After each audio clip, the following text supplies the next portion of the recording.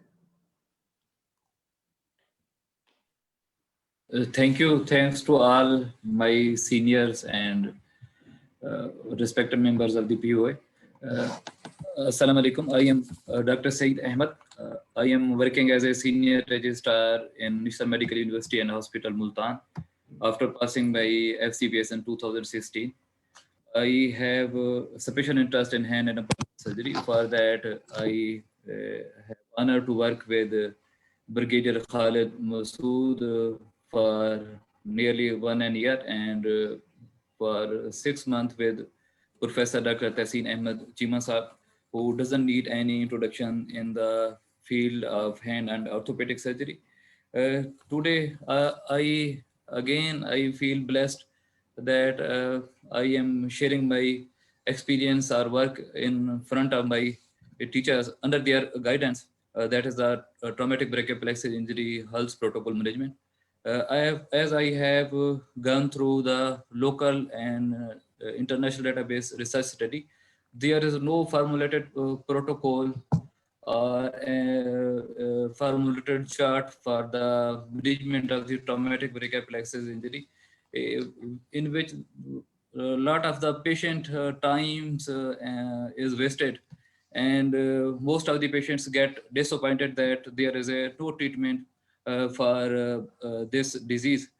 So this prompted me to go through this literature under the guidance of my supervisor Brigadier Khalid Masood and Professor Tahseen Ahmed Chima Saab, to write a article which will guide the juniors orthopedic surgeon as well as the nerve surgeons and orthopedic hand surgeons, in which they will get guidelines for further management. So before going into detail, we have a brief introduction that brachial plexus usually arises from the lower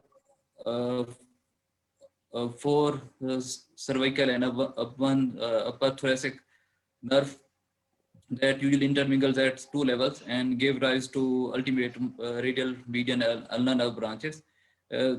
This serve as a bridge or a relay station between the brain, spinal cord, and the upper limb, and is responsible for the sensory, sympathetic, and motor innervation of the upper extremity.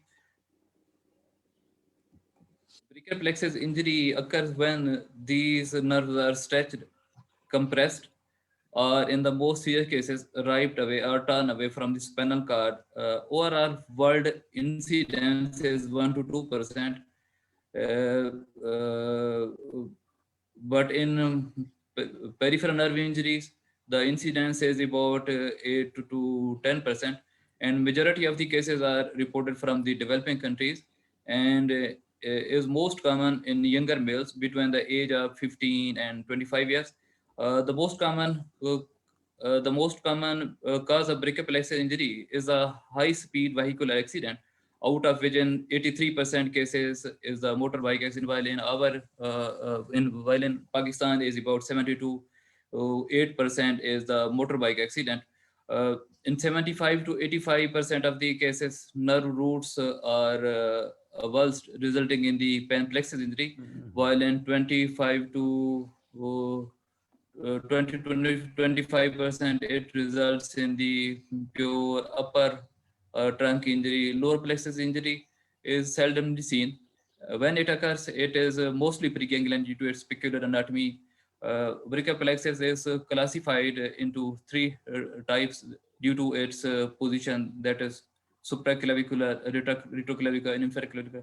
Mostly the injury involves the supraclavicular zone, while the infraclavicular and retroclavicular zones are less commonly affected. Most of the peoples have classified brachial plexus injury according to its location and also according to the structure of the nerve involved.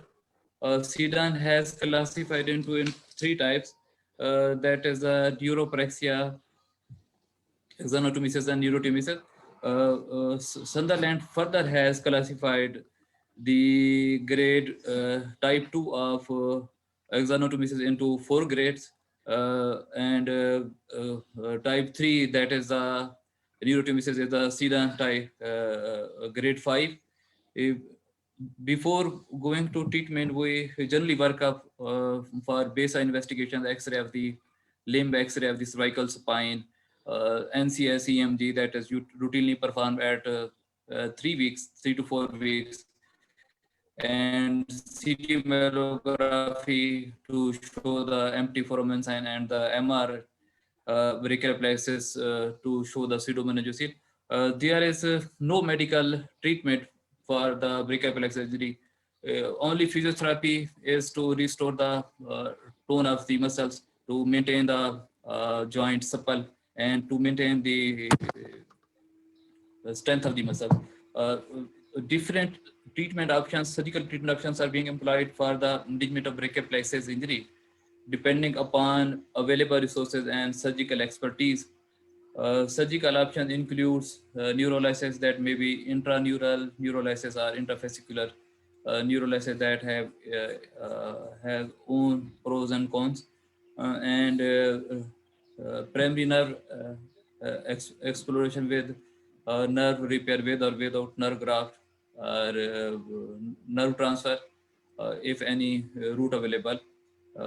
If presentation is delayed, the option may be left with tendon transfer, either muscle transfer or joint arthrodesis. Recent advancement like brachial plexus re-implantation and adjunct use of neuroprotective agents and reparative cell therapies are still under trial. In this study, we shared our experience of managing brachial plexus injury in our institution. We formulated our own protocol for managing brachial plexus injury based on the chronicity and severity. The objective of this study was to assess the functional outcome brachial plexus with our own designated protocol. This study was allocated at the Hull Center CMH Hospital Multan, and for a duration of 9 years, starting from 12th October to 12th October 2020. The study design was interventional descriptive study, and the sampling technique was non-purposive convenience sampling technique. All those patients which have all those patients which methods, all those patients which have obstetric brachial plexus injury, acute open injury, and patients with other pre-treated any other center were excluded from our criteria. Our management protocol was based upon time since injury, and patients were divided into 3 categories.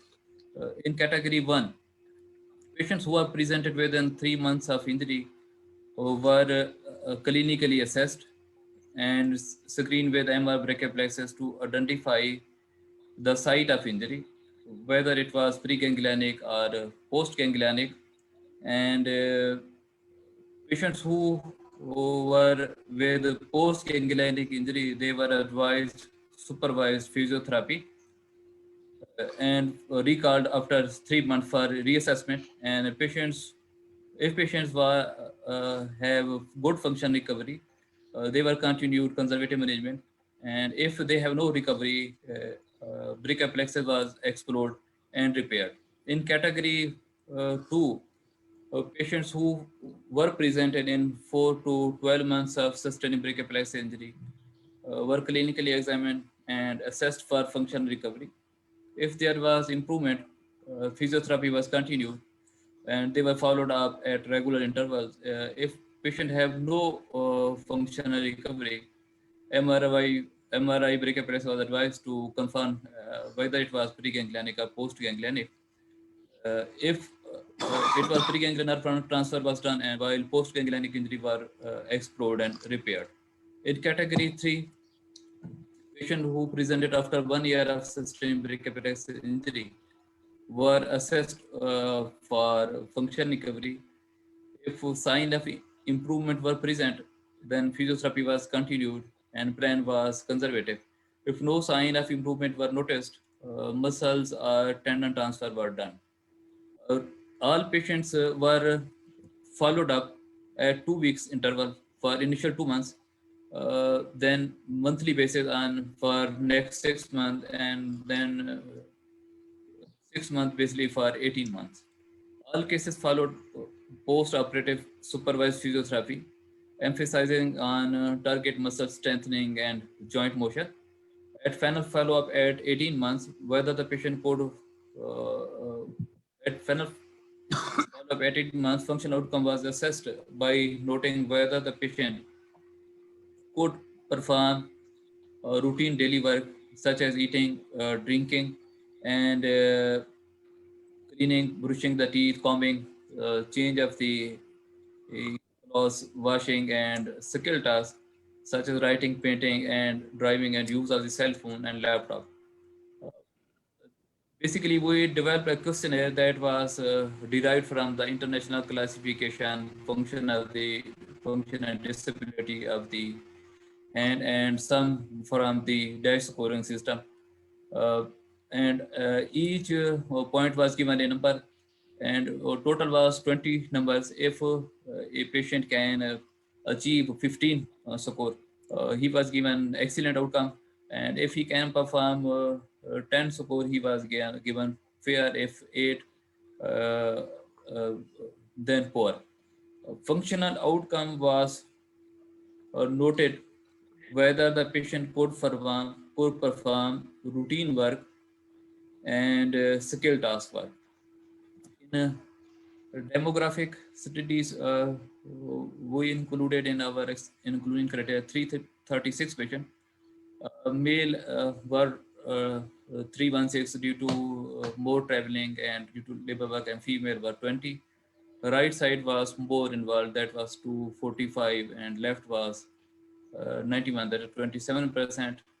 Mean age of presentation was 32.72 plus minus 5.58 years, and main mode of trauma was motor vehicle accident, that is 72.5%, followed by gunshot injury, that was 13%, and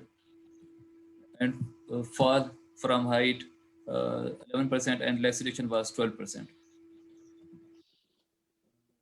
We have categorized the patients on their examination and findings of the MRI. 6.2%, that was 21 number of patients were managed conservatively, and in 12.7%, that were the number 43 patients, in which primary exploration and nerve repair of brachiopetex were done with or pseudo nerve graft, and in 50% of the patients, we have performed nerve transfer for the shoulder abduction, external rotation, and the function of the elbow, and 23.8% we, as they have presented late, we have performed major muscle transfers such as LD to biceps, and pecs major to biceps, and trapezius to biceps, or proximal humerus.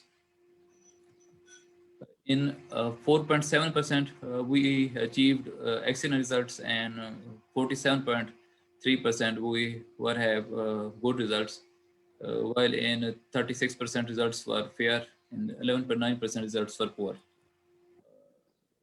As I have already mentioned that we have categorized our patient on the findings of the MRI and time since injury, whether they were open or closed. MRI was done to see whether it was preganglionic or postganglionic. In international literature, most of the articles show that MRI is a promising diagnostic tool in the pre-operative assessment of brachiopetex injury, that they show good results between the MRA surgical findings. As we in our algorithm have classified on the basis of the time up to 3 months, 4 months to 12 months, and later than 12 months. Local literature as well as international literature shows if the surgery is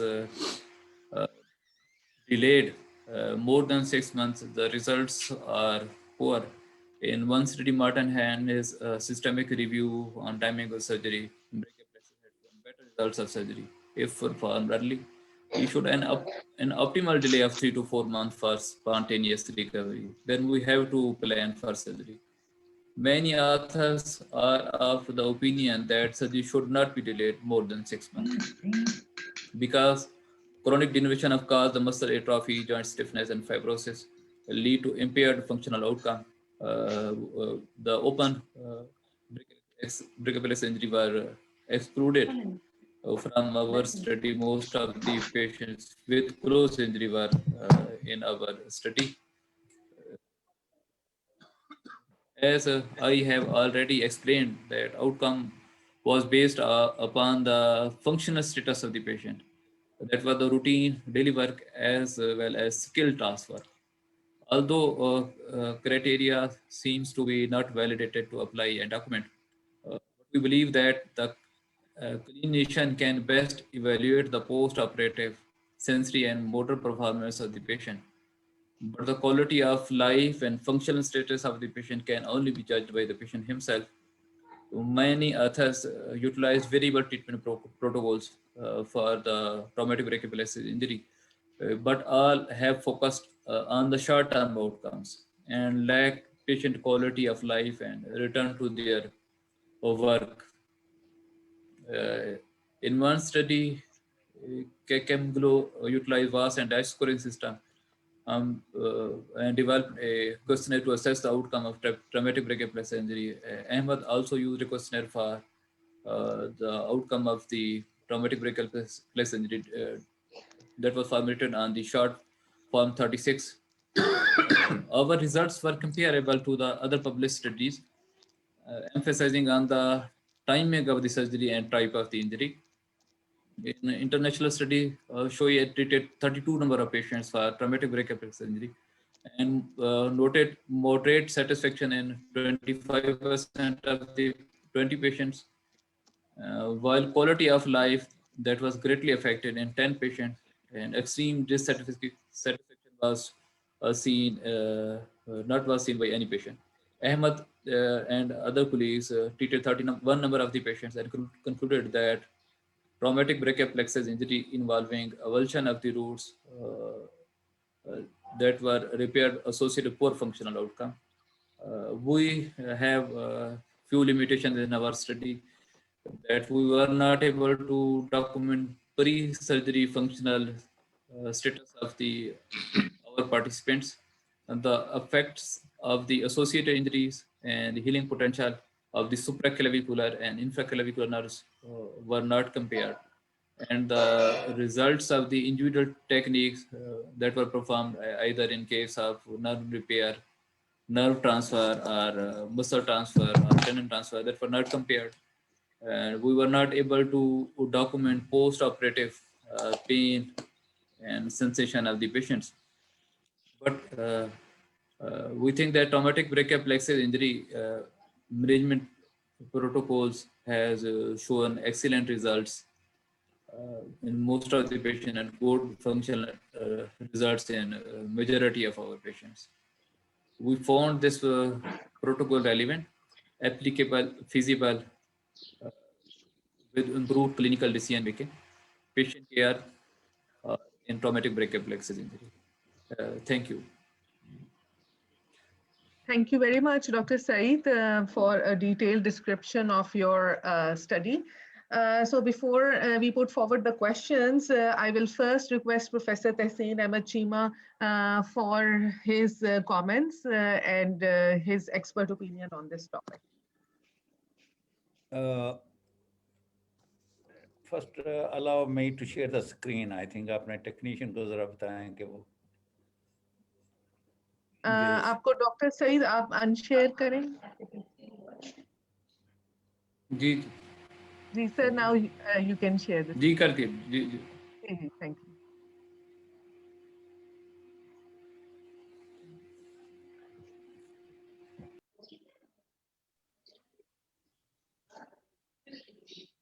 अभी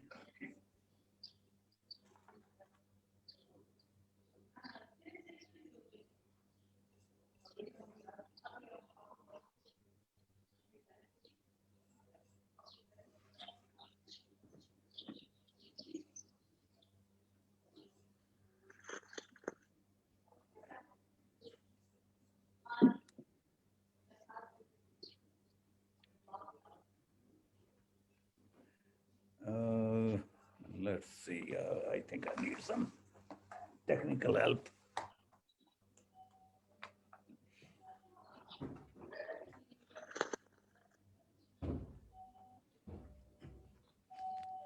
और सलीम को बुलाओ भी।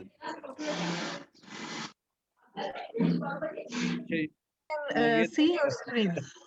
ये तो लगता आपकी है कुछ screen- और आ रहा है स्क्रीन पे। जी सर, ये कोई और प्रेजेंटेशन ऑन होगी, हाँ, वो थोड़ा फैकल्टी मैंने डेवलपमेंट वाली। लड़के को बुलाया, अभी करता है, पहले इसको बंद कर दें। जी सर, ये जब तक आप अभी सॉर्ट वो आउट करते हैं, मैं स्क्रीन डॉक्टर सईद से करना है ना, तो ये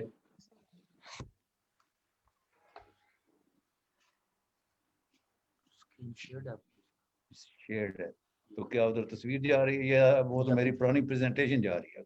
जिस आप जो ओपन करेंगे वो चीज जाएगी। क्या ओपन करना? अब आपने क्या नहीं किया?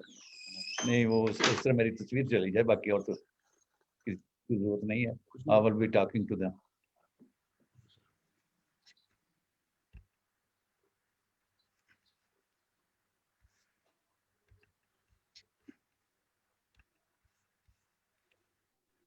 सर आपकी तस्वीर तो आ रही है सर। अच्छा चलें, आ रही है तो ठीक है। अच्छा जी, first of all I would like to commend the authors. I think this was an interesting study. Our strength of the study is the large number of patients and longer period of study from 2012 to 2020, because this allows assessment of the results and accumulation of the experience, and one can see one's own results critically. My questions or observations, or you can say objections, are three. First thing about the protocol and role of MRI. From the study, it seemed that the major criteria of decision making is MRI. सारी study उसी पे base है कि MRI में क्या नजर आता है। तो उसमें क्वेश्चन ये उठेगा कि अब सारी रूट्स ओवल्स नहीं होती, ना ही सारी रूट्स रप्चर होती हैं। There can be mix picture, कोई रूट ओवल्स है, कोई रूट रप्चर्ड है। तो फिर आपका डिसीजन क्या होगा? फिर मरीज को किधर लेके जाएंगे? उसे प्री गैंग्लियनिक में लेके जाएंगे, पोस्ट गैंग्लियनिक में लेके जाएंगे? और दूसरा, लेट्स से एट 3 months सारे के सारी रूट्स आपकी अवल्स होती हैं, पहले जो कैटेगरी है, तो उसी वक्त उसको प्लान कर लेंगे फिर रिकंस्ट्रक्टिव प्रोसीजर के लिए, या फिर भी कुछ इंतजार करेंगे? क्योंकि अब तो सारी रूट्स अवल्स हैं, अब आपके पास क्या चॉइस है सवाए रिकंस्ट्रक्शन में? अच्छा, अब चलें थोड़ा सा आगे। अगर सिर्फ प्री गैंग्लियनिक और पोस्ट गैंग्लियनिक को आपने क्राइटेरिया बनाया है, लेकिन सबसे इंपॉर्टेंट फैक्टर जो डिसीजन मेकिंग का है वो तो वर्टिकल लेवल है कि लीजन C5, C6 का है या C5, 6, 7 का है या पैनप्लेक्सल, क्योंकि उनके तो decision making is very different. अब जब से नर्व ट्रांसफर आई हैं तो most of the people C5, 6 और C5, 6, 7 को प्राइमरीली और प्रेफरेंशियली नर्व ट्रांसफर के साथ डील करेंगे। तो उसमें ये जो MRI या pre ganglionic, post ganglionic becomes a moot point. अगर C5, 6 का लीजन है, चाहे वो प्री गैंग्लियनिक हो या पोस्ट गैंग्लियनिक हो, Many people will just straight go to nerve transfers, and people are getting, or इसी तरह Brigadier Saab is also getting excellent results in that category. जहां आपने एक्सेसरी को लगा दिया सुप्रास्कैपुलर नर्व में, और branch of radial to long head लगा दिया आपने एक्सिलरी में, और मॉडिफाइड या आपने ओवरलिन या मॉडिफाइड ओवरलिन कर दिया, तो शोल्डर एब्डक्शन एल्बो फ्लेक्शन बड़ी अच्छी आ जाती है generally. So that's become the different category. अब उसमें ये इम्पोर्टेंट नहीं है कि ये प्री, इसका बाद में कमेंट करें या इसका कुछ एक्सप्लेन करेंगे. और आपने जो वर्टिकल लेवल है उसको अपनी कंसिडरेशन में कहीं प्रोटोकॉल में मुझे नजर नहीं आया. तो जो दूसरा पॉइंट है कि आपने ये जो रिजल्ट्स हैं इनकी जो कैटेगरीज वो भी इम्पॉर्टेंट हैं फ्रॉम पेशेंट बॉडी, वो क्या क्या कर सकता है फाइनली, तो वो बड़े सिग्निफिकेंट चीज़ है. लेकिन हम चूंकि स्टडी में या किसी भी स्टडी में ये देख रहे होते हैं कि जो हमने किया है उसकी क्या वैल्यू है. हमने अगर नर्व एक लगाई है एक्सिलरी नर्व में, तो डेल्टा आया कि नहीं, शोल्डर एब्डक्शन आई है कि नहीं, क्योंकि हम तो उसमें इंटरेस्टेड हैं कि जो हमने किया है उसका भी कुछ नतीजा निकला है कि नहीं. और उसमें फिर दोनों चीज़ें बड़ी इंपॉर्टेंट होगी कि प्री ऑपरेटिव फंक्शन क्या है. यानी वो जो मरीज पूछता है कि जी ऑपरेशन आपने किया है तो अब मैं वायलिन बजाने के काबिल हो जाऊंगा कि नहीं, तो डॉक्टर कहता है कि पहले तुम बजा सकते हो. वो जो प्री ऑपरेटिव उसका स्टेटस है वो बड़ा इंपॉर्टेंट है. उसका खैर आपने खुद भी एडमिट किया है कि उसका आपके पास जब वो नहीं है, तो फिर हम कैसे कहेंगे कि ये जो उसका एक्सीलेंट फंक्शन है वो हमारे ऑपरेशन के नतीजे में है या पहले से था या एक नेचुरल डेवलपमेंट है वक्त के साथ. तो एक तो इसका आपने मुझे थोड़ा सा जवाब देना है. तो तीसरा, तो ये कुछ लिमिटेशन हैं. ये मेरा सवाल ये होगा कि एमआरआई को आपने सोल क्राइटेरिया क्यों, उसकी लॉजिक क्या था कि उसको आपने मेन और सोल क्राइटेरिया बना लिया आपने डिसीजन मेकिंग. अब उसमें मुझे ये देखना पड़ेगा कि हो सकता है आपका एमआरआई स्पेशलिस्ट जो है he is much more skilful, क्योंकि हमारे यहाँ के जो लोकल रेडियोलॉजिस्ट हैं वो तो हमारी ज़्यादा हेल्प नहीं कर सकते ना. वो हमें ये बताते हैं कि रूट अवल्स है कि नहीं है, फिर जब पेरिफेरी पे आएंगे तो ये नहीं बता सकते कि जी ये या बिलियन ट्रंक लेवल पे है या आगे डिवीजन लेवल पे है या उससे आगे. तो एक इंटरेस्टिंग एक्सरसाइज ये होगी कि लेट्स सी आपका जो रेडियोलॉजिस्ट एमआरआई करता है उसे कहें भी कि जो एमआरआई सारा देख के जो आपका कॉन्सेप्ट बनता है ब्रेकियल प्लेक्सस का, वो हमें ड्रा कर दो कि C5 वल्स है कि नहीं, वल्स प्री गैंग्लियानिक है कि पोस्ट गैंग्लियन. अगर पोस्ट गैंग्लियानिक है तो आपके जो आपने देखा है एमआरआई पे वो अब रूट कहाँ पे या जो रप्चर के बाद डिस्टल पोर्शन क्लेविकल के पीछे पड़ा हुआ है, कहाँ पड़ा हुआ है, ताकि हम उसको और फिर जब एक्सप्लोर करें फिर उसके साथ कंपेयर कर लें कि how accurate he was. I think that would be a good exercise. और हमें पता चल जाएगा कि MRI how accurate that is है. तो बड़ी यूजफुल एक्सरसाइज, क्योंकि वो खास तौर पर अगर अच्छे वो थिन स्लाइसेस कर सके एक्सियल व्यूज में, तो they can show the roots और मेनिंगोसील और ये सारी. लेकिन पेरिफेरली मुझे नहीं पता कि हाउ एक्यूरेट इट इज कि वो हमें जब रूट्स जस्ट क्लेविकल के ऊपर पड़े हों, कहाँ पे पड़ी हैं, उनकी सूरत हाल क्या है, न्यूरोमा एंड कंटिन्यूटी और ये सारी सूरत हाल, इसको देखना पड़ेगा. तो those are my general comments. तो अब ये जो नर्व ट्रांसफर हैं ये बड़ी एक इंटरेस्टिंग डेवलपमेंट है पिछले 10-20 सालों में. C5-6 और C5-6-7 में they have really changed the whole thing. C5-6 में तो बहुत ही अच्छे रिजल्ट आदमी generally one can get with this triple nerve transfer जो मैंने मेंशन किया. C5-6-7 में जहाँ रेडियल की ब्रांच अवेलेबल नहीं है to put into axillary, generally then we add medial pectoral nerve transfer to axillary nerve, so that kind of compensates for that if pectoralis major is working. Another interesting possibility is transfer of thoracodorsal. वो भी transfer हो सकती है, axillary में लंबा उसके span है, बड़ी आसानी से पहुंच जाएगी। असल मसला आता है पैनप्लेक्सल में कि अब आप क्या करेंगे।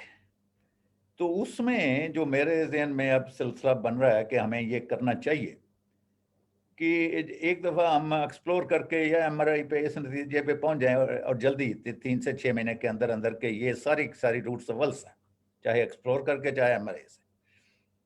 तो मैं सोच रहा हूं कि हमें जो एक्सेसरी नर्व है उसको शोल्डर पे ज़्यादा नहीं करना चाहिए। शोल्डर का तो हम बहुत बाद में भी कुछ कर सकते हैं, उसको हम लगाएं C6 में या मतलब एल्बो को टारगेट करें, और जो इंटरकॉस्टल हैं उनको हम टारगेट करें मीडियन नर्व को अर्ली ऑन, ताकि उधर कुछ ना कुछ मूवमेंट आ सके। ये जो मसल ट्रांसफर हैं, एक तो फ्री मसल ट्रांसफर, एक तो ये देखना पड़ता है कि is that the best rationing of our available resources and time consuming है, माइक्रोसर्जरी की जरूरत है। और सब एक बड़ा इंटरेस्टिंग पिछले फरवरी के जर्नल ऑफ हैंड सर्जरी में आर्टिकल आया है, transfer of rectus abdominis muscle for elbow flexion, और probably they can be considered. करते वो ये हैं कि रेक्टस एब्डोमिनस को उठा लेते हैं, उसकी सुपीरियर इंफीरियर आर्टरीज को मतलब काट के, लेकिन नर्व्स इंटैक्ट रखते हैं। 7, 8 और 9 जो इंटरकॉस्टल नर्व्स हैं उनको डिसेक्ट कर लेते हैं मिड एक्सिलरी लाइन तक, और मसल सारा का सारा उसकी नर्व इंटैक्ट है उसको ट्रांसफर करते हैं based on the intercostal neurovascular, और बाद में आर्टरी को अनास्मस कर देते हैं। इसका मतलब है नर्व मसल डीनर्वेट नहीं हुआ कि आपके उसने नए सिरे से इनर्वेट होना है, सिर्फ आपने उसको रीवास्कुलराइज कर दिया। वो एक पॉसिबिलिटी है, उसको ज़रा पढ़ें और देखें। बगीर साहब को कहूँगा कि देखें और see if he can incorporate in his, लेकिन उसमें जो 1-2 कॉम्प्लिकेशंस हुई हैं वो हमारे यहाँ मसला हो जाएगा कि एब्डोमिनल हर्निया हो गया उसमें। तो these are my general comments. In the end, I will again like to commend the authors. I think they did a great job. इतने सारे मरीजों को डाटा इकट्ठा करना मेरा सिर्फ फौजी से टाइम में ही हो सकता है, और खालिद साहब जैसा एक बंदा चाहिए, और Saeed has to be commended कि ये इन्होंने एक अच्छा डिफिकल्ट प्रोजेक्ट लिया और उस पर एक अच्छा काम करके दिखाया। Thank you. Thank you sir. Thank you sir. अब हम ब्रिगेडियर खालिद साहब को रिक्वेस्ट करते हैं कि वो ये सारी जो क्यूरीज हैं उनको भी आंसर करें और अपनी एक्सपर्टीज भी शेयर करें हमारे साथ। Thank you sir, thank you very much. मेरी आवाज आ रही? हाँ जी बिल्कुल। जी सर। हाँ सर, ये इस कारवान के लीडर तो आप हैं। आप हमें जिस गाइडलाइन पे लेके चलते जाएंगे हम उस पे कोशिश करते रहेंगे, और ये सारा क्रेडिट आपको इनफैक्ट जाता है कि आपने हमें उस लाइन पे लगाया कि जी हमने अपने ही सेटअप में और अपने ही मुल्क में और अपने ही रिसोर्सेज के अंदर अल्हम्दुलिल्लाह वो करने की कोशिश की है जो कि एक बहुत ही एडवांस किस्म के कंट्रीज़ में जो लोग जो कर रहे हैं, और ये एनकरेजमेंट आपने ही हमें दी और आपने ही हमें रास्ता दिखाया। बाकी ये जो ऑब्जर्वेशंस और ये जो आपके पॉइंट्स हैं इनसे मैं टोटली एग्री करता हूँ, और ये मेरे कुलीग्स को पता होना चाहिए कि जी इनफैक्ट जो ब्रेकियल प्लेक्सस है इट इज़ ना प्लेक्सस जैसे इसको कहते हैं, ये है भी इंतहाई कॉम्प्लेक्स। इसकी फंक्शनैलिटी भी कॉम्प्लेक्स है और इसकी इंजरी भी कॉम्प्लेक्स है। That's why its management is also complex. ठीक है, that is the basically reason कि जी जिसके लिए अभी तक कोई एक कंसेंसस थ्रू आउट बना नहीं था। और इधर जब हमने ये काम शुरू किया तो मैनी टाइम्स हम तो गाइडलाइंस लेते थे चीमा साहब से या फिर बुक्स या फिर मेरे जो बाकी जो सुपरवाइजर थे जिनके साथ मैंने बाहर काम किया था उनसे। तो फिर जब इधर हमने देखा कि जी ये तो इतनी ज़्यादा इंजरीज हो रही हैं हमारे मुल्क में ब्रेकियल प्लेक्सस की, और फिर लोग हमसे पूछ रहे हैं कि जी इस वक्त क्या किया जाए, इस वक्त क्या किया जाए। तो दो क्वेश्चन मेरे जहन में आए। मैंने कहा जी उनको कम से कम एटलीस्ट हमें एड्रेस किया जाए कि when to do and what to do, कि जी किस वक्त उसको छेड़ा जाए और क्या किया जाए उसके साथ। तो इन दो क्वेश्चन को जहन में रखते हुए हमने फिर अपना एक प्रोटोकॉल फार्मूलेट किया, और उसमें जो एमआरआई का रोल है वो हमने देखा कि जी ये इसने हमें बहुत हेल्प किया। सर की जैसे बात तो बिल्कुल दुरुस्त है, उसमें ये है कि जी we incorporated the our radiologist, और रेडियोलॉजिस्ट को कैटेगोरिकली हम इसकी एमआरआई के लिए कहते थे, जिसके लिए हम एक स्पेशल लफ्ज़ यूज़ करते हैं, MR brachial plexogram. That our radiologist goes for that. हमने उसको टोटली इनकॉर्पोरेट किया है और हम अपनी फाइंडिंग्स भी उसके साथ बाद में शेयर करते हैं। तो बेसिकली इसका जो मकसद हमें ये था कि जी शायद हमें टोटल इसकी वो ना मिलती जो फाइंडिंग्स हैं, लेकिन ये है कि जी at early as possible we are able to define between that whether it is a pre ganglionic injury और पोस्ट गैंग्लियोनिक इंजरी। क्योंकि if the injury is pre ganglionic then entirely तो फिर आपका सिनेरियो चेंज हो जाता है management का, and if the injury is post ganglionic. उस सवाल को जरा एड्रेस करें कि अगर एक रूट अवल्स है और या एक दो अवल्स हैं और एक दो रप्चर्ड हैं, फिर क्या करें? जी सर, उसमें सर सिर्फ ये है कि जी आपका प्रोटोकॉल सिर्फ उसी केस पे डिवाइड हो जाता है कि एक कैटेगरी प्री गैंग्लियन की तरफ चली जाएगी, एक पोस्ट गैंग्लियन, लेकिन जब लीजन मिक्स है और जो अक्सर होता है। जी सर, जी सर, इन ऑल केसेस, ये जो केसेस हैं उनमें हम डायरेक्टली नर्व ट्रांसफर पे नहीं जाते, वो एक्सप्लोर, उसमें हम एक्सप्लोरेशन पे जाते हैं। मतलब ये कि उसमें जो हम नर्व ट्रांसफर कर तो देते हैं साथ ही, लेकिन वो फिर हम प्रॉक्सिमल उसी जगह पे कर देते हैं। और एक्सप्लोरेशन में अगर हमें कोई वहाँ पे उस वक्त कोई न्यूरोमा या कोई ऐसी चीज़ मिल जाती है तो साथ न्यूरोलाइसिस कर देते हैं, और राइट एट दिस मतलब ये कि उसको प्रॉक्सिमल ही नर्व ट्रांसफर कर देते हैं। और अगर हमें क्लियर कट मिलता है कि जी नहीं ये प्री गैंग्लियोनिक है, तो फिर हम डिस्टल नर्व ट्रांसफर की तरफ जाते हैं। तो जनरली जो है, मतलब with the passage of time जो मैंने सीखा है वो ये है कि जी उसमें एक्सप्लोरेशन, फिर हमें जब कंफ्यूज सूरत, एक चीज़ मैं क्लियर करता जाऊँ सर कि टोटली हम एमआरआई पे रिलाय नहीं करते, क्लिनिकल एग्जामिनेशन का बहुत ज़्यादा रोल है उसमें। मतलब we go for clinical examination again and again and again. तो उसमें जब ये कोई ऐसी चीज तो जिसमें थोड़ी सी सर, अगर C5-6 का लियन है, 3 महीने हो गए हैं या 6 महीने, 3 से 6 महीने, जी सर, तो अब कुछ लोग तो they won't bother to explore, वो सीधे नर्व ट्रांसफर पे जाएंगे, पर वो एक्सप्लोर करके चाहे प्री गैंग्लियन है, पोस्ट गैंग्लियन है, उस चक्कर में नहीं पड़ती दुनिया। बिल्कुल ठीक है सर। उसमें अगर हमें एमआरआई पे कैटेगोरिकली मेनिंगोसील और वो बता देता है कि ये प्री गैंग्लियोनिक है, तो हम भी नहीं जाते, हम भी सीधे डायरेक्ट नर्व ट्रांसफर पे जाते हैं सर। सही जी सर। तो उसके लिए ये था हमारे लिए कि जी हम ये देखते कि जी कब करना है और क्या करना है।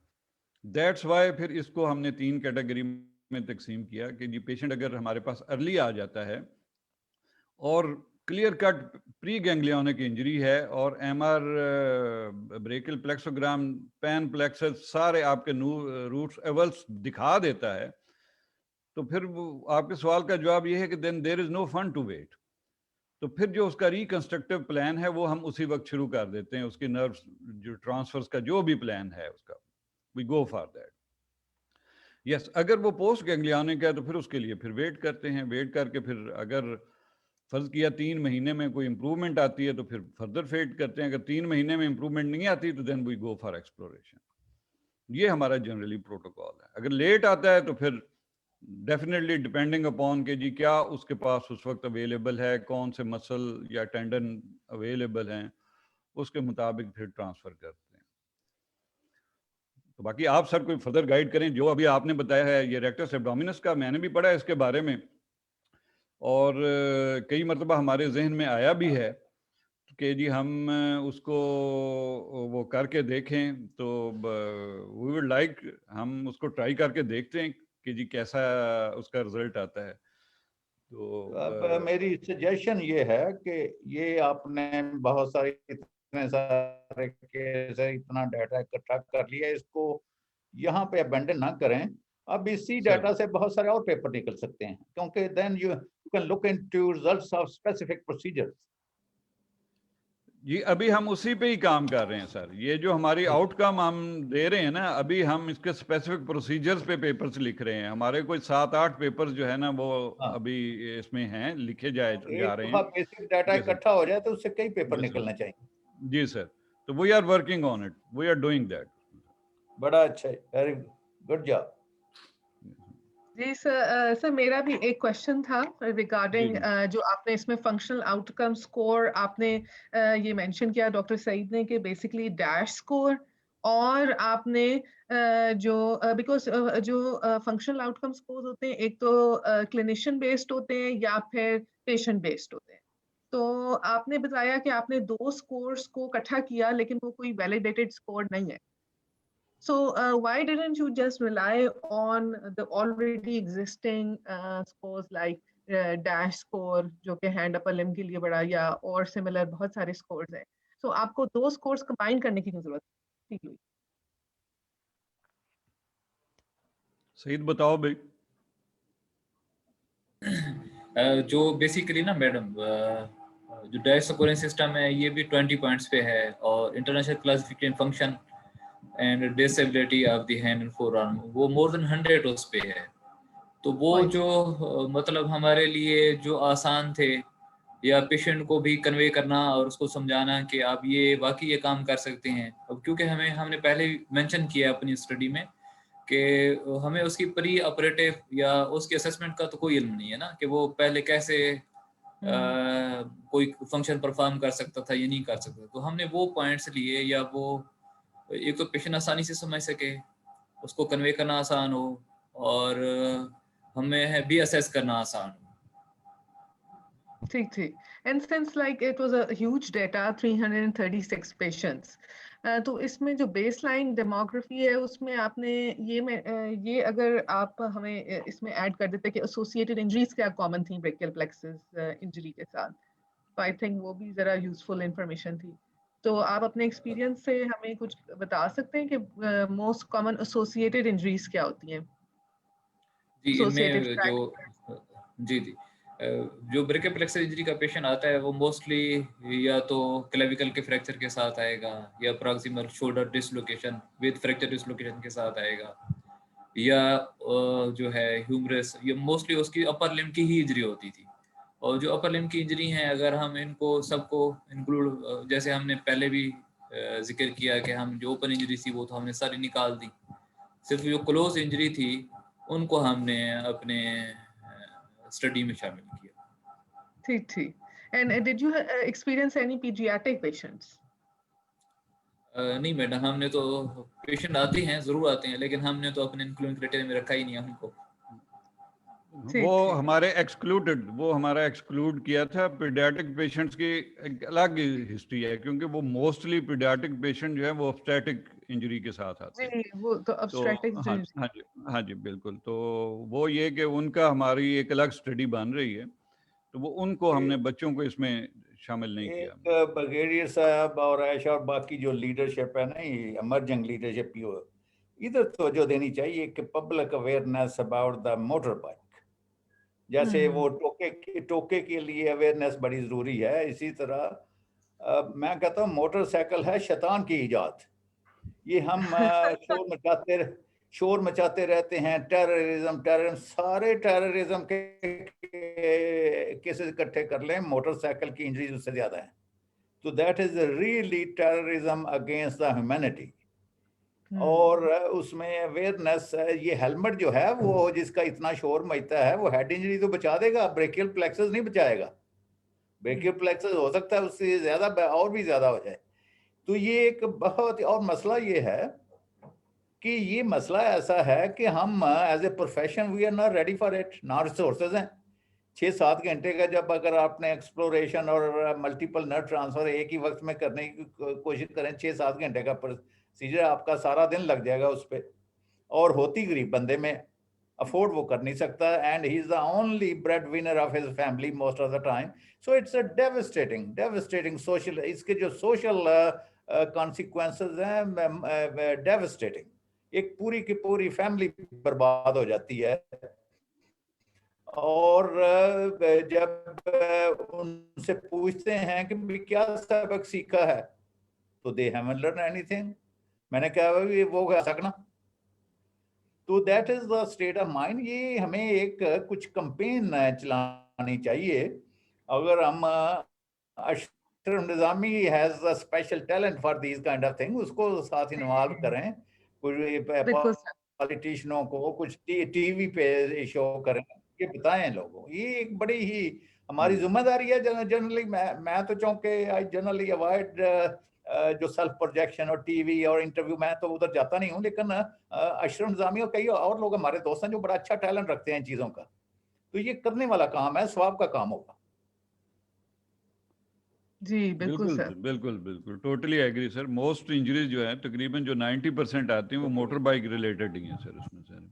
और तो बिल्कुल उसमें आपके जो बात देखने में वाली चीज है ना, कि जैसे हमारी सोसाइटी है, 95% लोगों का जो जिंदगी का दायरा कार है वो 5 मील के अंदर अंदर है। तो अगर किसी लेवल पे नेशनल कैंपेन के तौर पर हमें बाइसिकल सोसाइटी बनना चाहिए बजाय मोटरसाइकिल सोसाइटी कि 5 मील का फासला तो बाइसिकल पे तय हो जाएगा। उस पे ना एनर्जी लगेगी, ना पोल्यूशन होगी, और ना ये ब्रेकियल होगा, क्योंकि स्पीड कम होगी, नहीं इतनी सीवियर इंजरीज नहीं होगी। तो वो एक बड़ा ही सोचने, नेशनल लेवल पे कोई कैंपेन की जरूरत है उसकी। जी बिल्कुल। एक सर सवाल है ऑडियंस में से। डॉक्टर सलीम ने पूछा है कि आपका रीहैब प्रोटोकॉल क्या है ब्रेकियल प्लेक्सस इंजरी के बाद? जी सही। As we have already mentioned कि जो पेशेंट आता है 3 मंथ के ऊपर, कि हम हमारी जो रीहैब है वो बेसिकली टारगेटिंग मसल्स है, शोल्डर की, एल्बो की और हैंड की ना। और जो अवेलेबल है उनको स्ट्रेंथन करना है, जो नहीं है अवेलेबल उसकी टोन को मेंटेन करना है, जॉइंट्स को सपल करना है। अब क्योंकि ब्रेकियल प्लेक्सस तो सर ने जैसे कहा एक कॉम्प्लेक्स है, वो शोल्डर और पैरास्पाइनल मसल्स को सप्लाई करते हुए हैंड के एंड तक जाता है। तो अगर हम उसको डिफाइन करने लग जाएं तो शायद 1 घंटा भी कम हो। और उस पे भी हम लिखेंगे और लिख रहे हैं इस पे। अच्छा, इसमें ऐसे है कि जी हम हमारा जनरल अप्रोच है ना, वो तो ये है कि नर्व ट्रांसफर या नर्व ग्राफ्टिंग के बाद 6 महीने तो कम से कम, अक्सर 9 महीने लगेंगे जब मसल वापस आना शुरू होगा। इस दौरान तो पैसिव रेंज ऑफ मोशन उसने मेंटेन करना है। और जनरली अनलेस के कोई फ्रैक्चर हो उस एरिया में, या पहले से किसी ने को प्लास्टर लगाया हो, generally passive of range of motion is generally maintain. वो मरीज के अपने जुम्मे लगाते हैं कि भी उंगलियां हिलाते रहो, रिस्ट हिलाते रहो, एल्बो फ्लेक्शन करते रहो, शोल्डर को पैसिवली दूसरे हाथ से मूव करते रहो। जब आप कंट्रैक्शन फील करना शुरू करें, यूजुअली बाय द टाइम से 6 मंथ्स, फिर आपने उसको थोड़ा सा एजुकेट करना होता है कि भाई अब इस मसल को तुम प्रोग्रेसिवली स्ट्रेंथन करने की कोशिश करो। अगर तो ऐसे एरिया में है जहां कोई ना कोई फिजिकल थेरापिस्ट अवेलेबल है, फिर तो हम एंगेज करते हैं उसको। अदरवाइज हम उसको एजुकेट करते हैं उसके मरीज को, और कभी ये कैसे एक मसल को आपने स्ट्रेंथन कैसे करना है, वो बहुत सारा डिपेंड करता है कि मरीज का आईक्यू क्या है, उसके सर्कमस्टांसेस क्या है। तो बड़ी ही वेरिएबल है डिपेंडिंग अपॉन के मरीज के सर्कमस्टांसेस क्या है, प्रोफेशनल हेल्प अवेलेबल है कि नहीं in the form of physical therapy, और उसका आईक्यू कैसा है, उसको किस तरीके से आपने समझाना है। तो ये हमारे जनरली ये सर्कमस्टांसेस हैं। तो उसमें कोई हम तो कोई एक अगर कहें कि ये हम डेफिनेटली ये प्रोटोकॉल फॉलो कर रहे हैं तो जरा मुश्किल हो। इसमें हमारी जो एनवायरनमेंट है ना, we are lucky in that sense कि जी हमारे अपने डिपार्टमेंट का अपना फिजियोथेरापी डिपार्टमेंट है। We have physiotherapist with us जो कि हमारे साथ काम करते हैं, मेरे साथ आउट पेशेंट क्लिनिक में बैठते हैं and they get advice by me, और हम इकट्ठे ही पेशेंट्स के साथ डील करते हैं, हम इकट्ठे होते हैं। तो जो ब्रेकियल प्लेक्सस के पेशेंट्स हैं उनको हम इन एनी केस 1 महीने के बाद हम ज़रूर बुलाते हैं, एंड आफ्टर 1 मंथ उनको बुलाने का मकसद ही यही होता है कि जी क्लिनिकल एवेल्युएशन, और दूसरा क्लिनिकल एवेल्युएशन ज़ाहिर है जैसे सर ने बताया कि वो तो 5, 6, 7 महीने के बाद आपको कुछ आउटकम नज़र आने शुरू होती है, लेकिन जो बुलाने का हर महीने मकसद यही होता है, वो यही होता है कि जी एक तो हमने कि जी उसको जो एजुकेट किया था जो फिजियोथेरापी के लिए, क्या वो वही काम कर रहा है, और दूसरा ये कि वो फिर जिस दिन वो आता है वो सारा दिन हमारे थेरापिस्ट के साथ लगाता है वो, और उसको वो फर्दर जो चीज़ हम गाइड करते हैं वो उसके साथ वो लगाता है और वो सीखता है। और एक हमारी ये कोशिश होती है कि उसके साथ एक पक्का बंदा ज़रूर, जो उसका भाई हो या कोई ऐसा कोई जो उसके साथ हो, जो who can take the responsibility for this procedure, तो वो एक उसके साथ हम उसको भी साथ ट्रेन करते हैं कि जी आपने ये मूवमेंट्स इसके साथ करानी है। बाकी जनरली ये है कि ये दैट ऑल डिपेंड्स अपॉन कि जी प्रोसीजर किया क्या है, उसमें फिर डिफरेंट है प्रोटोकॉल। अगर तो नर्व न्यूरोलाइसिस की है, उसमें हम एक्सपेक्ट करते हैं कि जी जल्दी रिजल्ट आएंगे, तो उसके लिए फिर हम साथ थोड़ी सी मोडेलिटीज़ भी यूज़ कर देते हैं, लाइक EMS सॉर्ट ऑफ, वो भी शुरू कर देते हैं, वो पेशेंट ख़रीद लेता है, वो कर लेता है। नर्व ट्रांसफर्स में रिजल्ट थोड़े से लेट आते हैं, उसमें पैसिव रेंज ऑफ मूवमेंट्स उस पर बहुत ज़्यादा जोर होता है, और पर्टिकुलरली होता ये है कि जो हाथ की जो मूवमेंट्स होती हैं, जो हैंड की, उन पे ज़्यादा हमारा एड्रेस बहुत ज़्यादा होता है, क्योंकि मैनी ए टाइम वो उनको लोग स्टिफ कर लेते हैं। और अगर मसल ट्रांसफ़र करते हैं तो उसके लिए फिर प्रोटोकॉल चेंज है, उसमें 4-6 हफ्ते के बाद आपने मूवमेंट्स उसकी पैसिव देन असिस्टेड, फिर आपने उसकी जो है वो एक्टिव, और फिर आपने स्ट्रेंथनिंग की तरफ आना होता है। तो इसके लिए जो प्रोसीजर किया है बेसिकली उसको मुताबिक थोड़ा सा चेंज है कि जी हमने किस तरीके से उसको लेके जाना है। ये हमारा जो है ना वो पोस्ट ऑप फॉलो अप जो है उसको हम बहुत ही स्ट्रांगली एड्रेस करते हैं, मतलब it is really our focus के जी वो हर महीने पेशेंट ज़रूर आए हमारे पास, जिसमें हम उसका प्रीवियस देखें और नेक्स्ट हम उसको क्या फर्दर गाइड करते हैं। ठीक सर। तो डॉक्टर एक स्पेसिफिक सवाल है, आपका क्या एक्सपीरियंस है इंटरकास्टल्स को अर्ली ऑन, जैसे पैन फ्लेक्सल है या किसी और अर्ली ऑन 3 महीने से या उस अराउंड 3 मंथ्स या उससे भी पहले, अगर 2-3 इंटरकास्टल मीडियन नर्व में लगाएं तो उसका आउटकम क्या है? कुछ useful movement four arm muscles की आ जाती है? सर पैन प्लेक्सस में हम बिल्कुल अर्ली इंटरकास्टल को तो यूज़ कर रहे हैं, लेकिन हम आप इसको मस्कुलोकटेनियस के साथ ही यूज़ कर रहे हैं, मीडियन के साथ हमारा एक्सपीरियंस नहीं है। अभी आपने ये हमारे वो हमें थोड़ा सा वो टच कर दिया, इरिटेट कर दिया, वो क्या कहते हैं सेंसिटाइज कर दिया है, तो अभी मेरा ख्याल है कि we should go for that, हम उसको करके देखते हैं, लेट्स सी कि जी क्या होता है सर। वो जो एल्बो के लिए तो हम यूज करें उस सूरत हाल में एक्सेसरी को, शोल्डर को हम बाद में एड्रेस कर लेंगे, उसकी ऑर्थोडिसिस भी हो सकती है, उसके टेंडन ट्रांसफर भी, मसल ट्रांसफर भी हो सकते हैं। असल मसला एल्बो और कुछ हैंड फंक्शन का है। तो अगर हम एक्सेसरी को इस्तेमाल करें, उसको मस्कुलोस्केलेटल में या C6 में लगाएं और इंटरकास्टल्स को लेके मीडियन नर्व को टारगेट करें, खासतौर उसका लेटरल पोर्शन में फ्लेक्सर कार्पी, रेडियलस और थंब को अगर किसी तरीके से हम थोड़ी बहुत मूवमेंट वहां पे आ जाए तो वो बड़ी मेरा यूजफुल हो। I am just thinking about that, और अर्ली ऑन करें ताकि उसके पास टाइम हो 9-10 महीने का ट्रैवल करने का।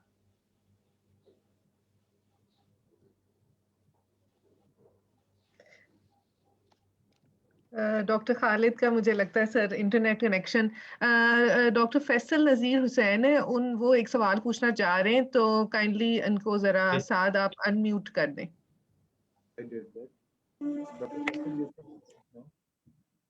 जी डॉक्टर फैसल। अस्सलाम वालेकुम सर। सर मैं लाहौर में हूँ जब हम नर्व रिपेयर्स करते हैं तो हमें बहुत, जिस तरह ब्रेकियल प्लेक्सस इंजरीज हैं, हायर अप नर्व इंजरीज हैं, तो we are always afraid that by the time that reinnervation would occur, तो हैंड के delicate muscles they would get fibrosed, maybe they may not retain the capacity to get reinnervated. तो ये जो passive या जो percutaneous nerve stimulation है, does it really help them maintain their physiology by the time that new neurons would come in from above? ये muscle दुनिया इस्तेमाल करती है, टेंस वगैरह या फैराडे करंट भी इस्तेमाल करती है with the hope के मसल remains active.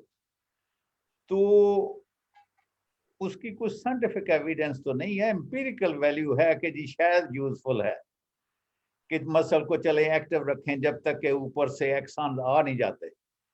तो मेरा ख्याल है वही काम शायद हम कर सकते हैं, पैसिव रेंज मोशन करते रहें, लोकल अगर मसाज करते रहें, अगर ये टेंस वगैरह या वो फैराडे करंट अवेलेबल ना हो। लेकिन मेरा अपना ख्याल है कि नुकसान कोई नहीं होगा। अगर आपके पास फैसिलिटी है, इस्तेमाल करें, मरीज भी मसरूफ रहेगा, उस ज़हनी तौर पर वो अच्छा महसूस करेगा जी कुछ ना कुछ हो रहा है। तो I don't think it will do any harm.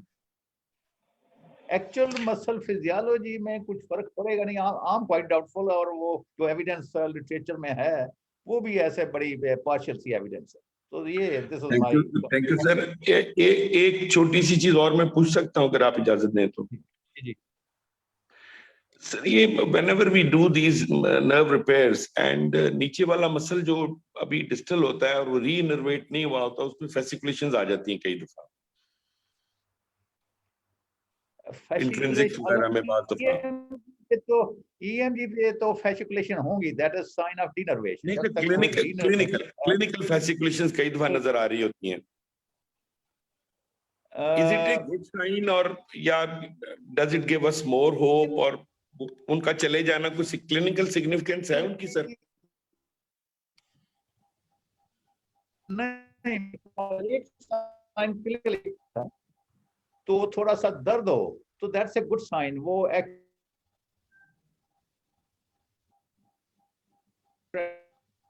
से 2-3 महीने पहले होने शुरू हो जाता है रीनर्वेट। तो अभी कोई कंट्रैक्शन नहीं है, अगर स्क्वीज करें तो patient will feel pain, that's a good sign. तो वो जो कंट्रैक्शन इस तरह पहले ही मसलन अगले महीने ही आ गई है, मतलब या थोड़ी सी फेसिकुलेशन आप देख रहे हैं, वो मेरा कोई उसकी कोई खास सिग्निफिकेंस नहीं। I mean once they get reinnervated, muscle fibre की स्पॉन्टेनियस कंट्रैक्शन है। नहीं, मेरा नहीं ख्याल वो परमानेंट रहेंगी। वो मसल फाइबर्स की स्पॉन्टेनियस विदाउट न्यूरल, अगर वो कंट्रैक्टाइल टिश्यू तो है ना, वो चाहे ऊपर से नर्व स्टिमुलेशन हो या ना हो, तो इट कैन कंट्रैक्ट। तो उसका फिनोमेना होगा। Can we take it as a sign of their decrease या उस irritability का कम होना as a sign of reinnervation? नहीं, मेरा वो रीइनर्वेशन का तो आपने देखना नहीं। अगर लगता है कि आपने रीइनर्वेशन की है तो वो तो एक टाइम पीरियड के 5 या 6 मिनट जो भी आपका कैलकुलेटेड टाइम उस वक्त होगा। और अगले हफ्ते ही आना शुरू हो जाए, महीने के बाद आना शुरू हो जाए, तो उसका तो उसके साथ मेरा अपना ख्याल तल्लक नहीं होगा। Thank you sir. Sir, I M obliged. Thank you very much. Dr. Aisha, you can mute me. Thank you very much. Thank you very much. एक और सवाल है सर, डॉक्टर सलीम ने पूछा है कि kindly comment on the role of NCS EMG। अच्छा, ये एक तो जैसे वो मैं सब कह रहे थे अच्छे रिजल्ट के लिए, जैसे उनकी अच्छी कोलैबोरेशन अपने रेडियोलॉजिस्ट, आपकी अपने EMG करने वाले के साथ क्लोज कोलैबोरेशन होगी तो आपको जवाब मिलेगा। अगर आप रूटीनली देख के किसी के पास भेज देंगे तो वो जो रूटीन है कार्पल टनल के लिए वैसा एग्जामिनेशन करके आपके पास भेज देंगे, जिसमें वो लेटेंसी मेजर कर रहे हैं, नर्व कंडक्शन वेलोसिटी मेजर कर रहे हैं। और वो मेरे लिए जब मैं ब्रेकियल फ्लेक्सर को देख रहा हूँ तो वो यूजलेस है। अब ब्रेकियल फ्लेक्सर में मैं एक तो शुरू में तो इसी चीज में इंटरेस्टेड हूँ ना कि ये प्री गैंग्लियनिक है कि पोस्ट गैंग्लियनिक, ठीक है। तो मैं रिक्वेस्ट करता हूँ कि बताओ स्पाइनल के बारे में रॉन्ग नहीं, ये अगर काम कर रहे हैं तो मेरा ख्याल है काफी इम्कान है कि ये पोस्ट गैंग्लियन है। मतलब ये एक तो ये सवाल का उन्होंने मुझे जवाब देना। फिर पर्टिकुलरली हम आप पूछेंगे कि ये मसल जो है ये डीनर्वेटेड अगर पार्शियल इंजरी है या डीनर्वेशन की, अब वो उन्हें फिब्रिलेशन नोट करनी चाहिए। अब यहाँ पे नर्व कंडक्शन स्टडी कम इम्पॉर्टेंट। असल चीज तो है कि मेरे इस सवाल को जवाब दें कि नर्व मसल डीनर्वेटेड है कि नहीं है, और जब वक्त